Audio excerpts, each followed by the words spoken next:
El Caballero de San Juan, escrito por Marco Antonio Rodríguez. De chico, yo era Julio César de cartón y adarga, avanzando al compás trepidante de un tambor de hojalata por los salones, las galerías y los cuartos de la casa. Padecí mi primera decepción a la edad de 9 años, cuando ocurrió lo del negro Ramón. Pero durante los feriados y fiestas de guardar, yo batallaba sin descanso en la penumbra del salón azul-rosa. Como parte del lujoso decorado, los retratos familiares soportaban la fiereza de mis ataques. Recuerdo que a un lado del vargueño trabajado en nogal, se imponía la presencia inconfundible del obispo Castañeda, viejo con cara de cebolla blanca. Visitó siempre mis sueños en forma de duende o aparecido buscando tesoros. Mamá denominaba los salones según el color de los cortinajes y las alfombras, según la tonalidad que las lámparas tomaban cuando Petamaría las prendía al atardecer, de modo que los rostros serenísimos de los santos, nobles y vírgenes, destañaran con un resplandor azul o verde oliva. De chico, sin embargo, yo era Julio César al mando de la Galia Cisalpina. Avanzaba con paso seguro, piafando sobre la escoba de Petamaría en un nervioso vallo andaluz.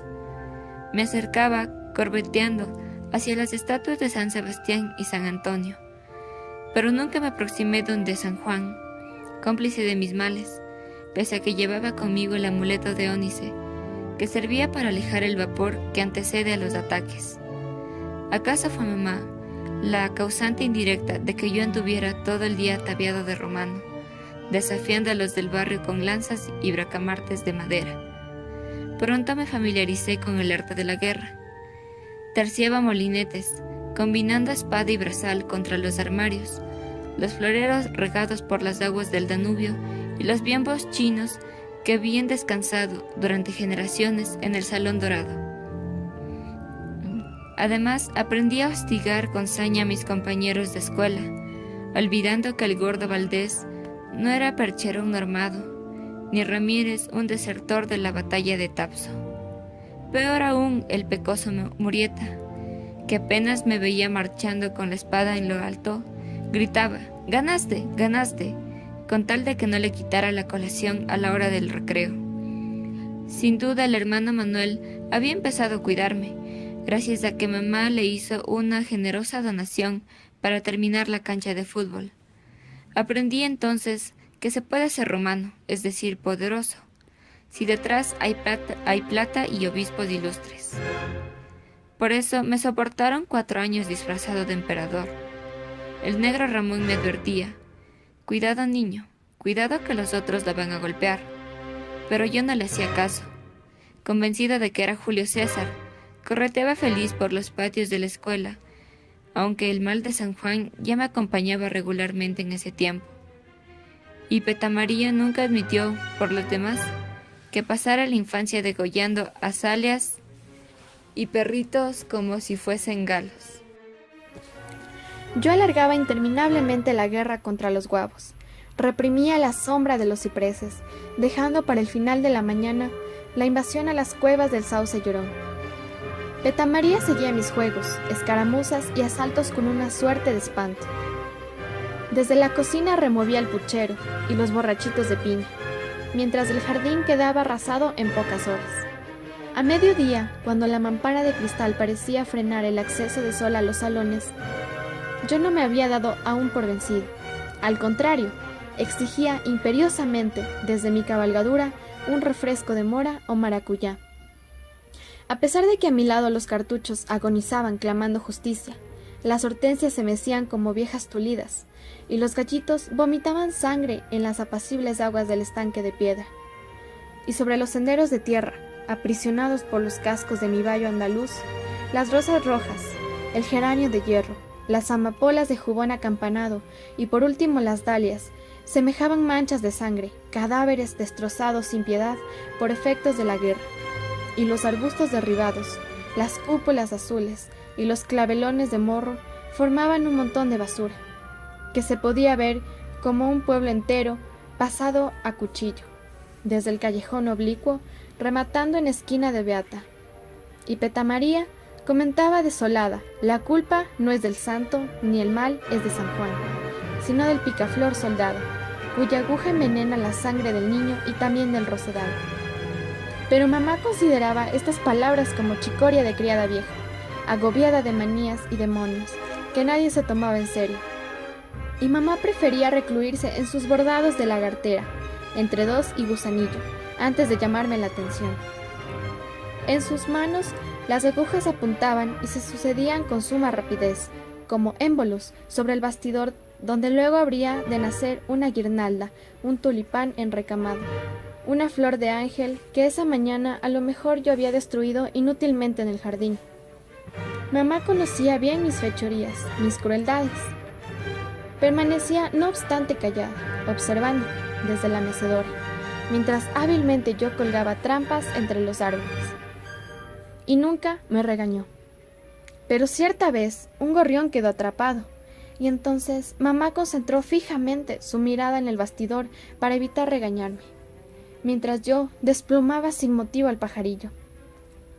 Recuerdo que oprimía aquel cuerpo palpitante, tibio entre mis dedos, como parte de esa impotencia que se anticipaba a las convulsiones.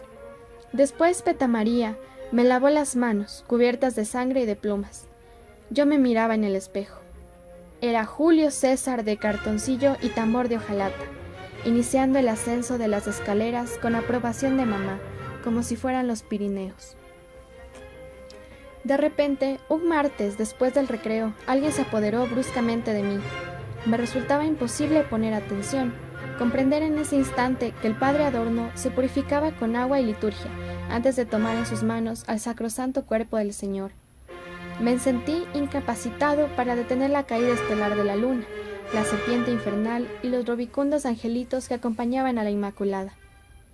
Porque Casulla, Vinajera y Stola se trizaron en 1000 colores ante mi espanto. Una fuerza bestial, irrefrenable, se había apropiado de mi cuerpo. Súbitamente las convulsiones en medio de la angustia que iba creciendo. Anegados por un espacio infinito, ciertos objetos se apartaban en vez de aproximarse a mis manos adoloridas, que gozaban destruyendo, restregando una y otra vez el cuerpecillo del gorrión, como si fuera mi lengua, mi rostro machacado contra los reclinatorios de la escuela. Era como un inalcanzable juego de espejos, como una danza cuya figura central siempre está en movimiento. Pero recuerdo bien que fue un martes, pues todo el tiempo hubo compañeros que asociaron mi enfermedad con la misa del martes. De golpe, la soledad del epiléptico. Después hubo carreras hacia la puerta, sollozos y Álvarez gritando endemoniado. Al despertar, sentí que un enorme vacío me rodeaba. Por la ventana abierta penetraban tenazmente los últimos resplandores del atardecer. Los rayos se marchitaban sobre la alfombra, sobre el espejo cegado por el eclipse. Sombras apremiantes envolvían los rostros de Gaspar, Melchor y Baltasar encima de la chimenea. Pero los cortinajes, las mesas y los espejos, sin embargo, carecían en ese momento de significado. Aumentaba mi vacío conforme la penumbra ganaba, transformaba y celebraba la mirada demente del obispo Castañeda. En tono de plegaria, mamá repetía sin cesar: «Es el mal de San Juan, es el mal de San Juan», y a ratos sollozaba. Desde el marco de la puerta, el negro Ramón guardaba silencio, haciendo girar entre sus dedos un desgastado sombrero. Mamá le agradeció varias veces por haberme llevado a casa, dándole un par de billetes. Y entonces brotó un Dios se lo pague, a tiempo que yo conseguía retener, fijar mi atención en el obispo Castañeda. Prelado, noble e ilustre en la época colonial, ahora me juzgaba desde su retrato con ojillos de rata. Sofocado por extraños presentimientos, me levanté desoyendo las palabras de Petamaría. Durante un buen tiempo, mamá se empeñó en interpretar, a su manera, textos de Isaac el Ciego y Abufalia, cuyos conocimientos en materia de síncopes eran únicos, según el padre Adorno. Pero fue totalmente inútil. A San Juan parecían atraerle los obispos, los generales que conquistaron el mundo. Y de chico yo fui Julio César de Cartón y Adarga. Los grandes señores de Orleans y Castilla, las reinas como Margarita de Navarra, que tañía galantemente, en medio de convulsiones, el laúd italiano y la mandolina. Pobre mamá. Siempre sujeta a su pasado de conventos, obrajes y alcabalas, me cambió la vida proporcionándome aquel disfraz de Julio César, afirmando además que la familia Castañeda estaba a la par de Margarita de Navarra y César, cayéndose de su jamelgo en plena batalla de Farsalia.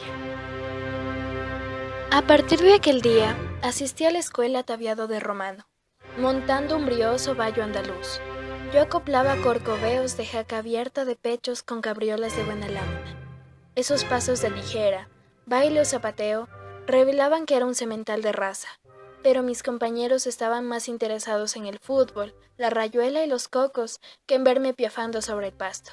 Y yo me quedaba con un desasosiego, con una tristeza que ni el amor de mamá lograba superar.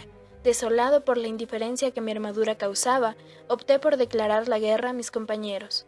Un bayo andaluz, un general romano no debían pasar desapercibidos. Al fin y al cabo, yo era superior a todos ellos, ya que padecía síncopes de familia ilustre. ¿Quién era, por ejemplo, el pecoso Murieta? Sin duda un pobretón que ni siquiera tenía para planchados. Me tranquilizaba pensando que yo era rey. Aunque demasiado atareado en reclutar soldados en 3er grado, había descuidado las palabras del negro Ramón. «Cuidado, niño, cuidado que lo van a linchar». «¡Qué insensatez!», decía mamá. «¿Qué sabe ese negro apestoso?». Además yo continuaba haciendo alarde de mi bravura, tirando piedras a los que jugaban rayuela o fútbol. Resonaban mis gritos de proclama militar, como un aullido a lo largo de toda la escuela. Resonaban mis gritos de mando sin asombrar a nadie. Pronto fui temido, acaso secretamente admirado. A los de 1er grado no los dejaba tranquilos, los acosaba diariamente.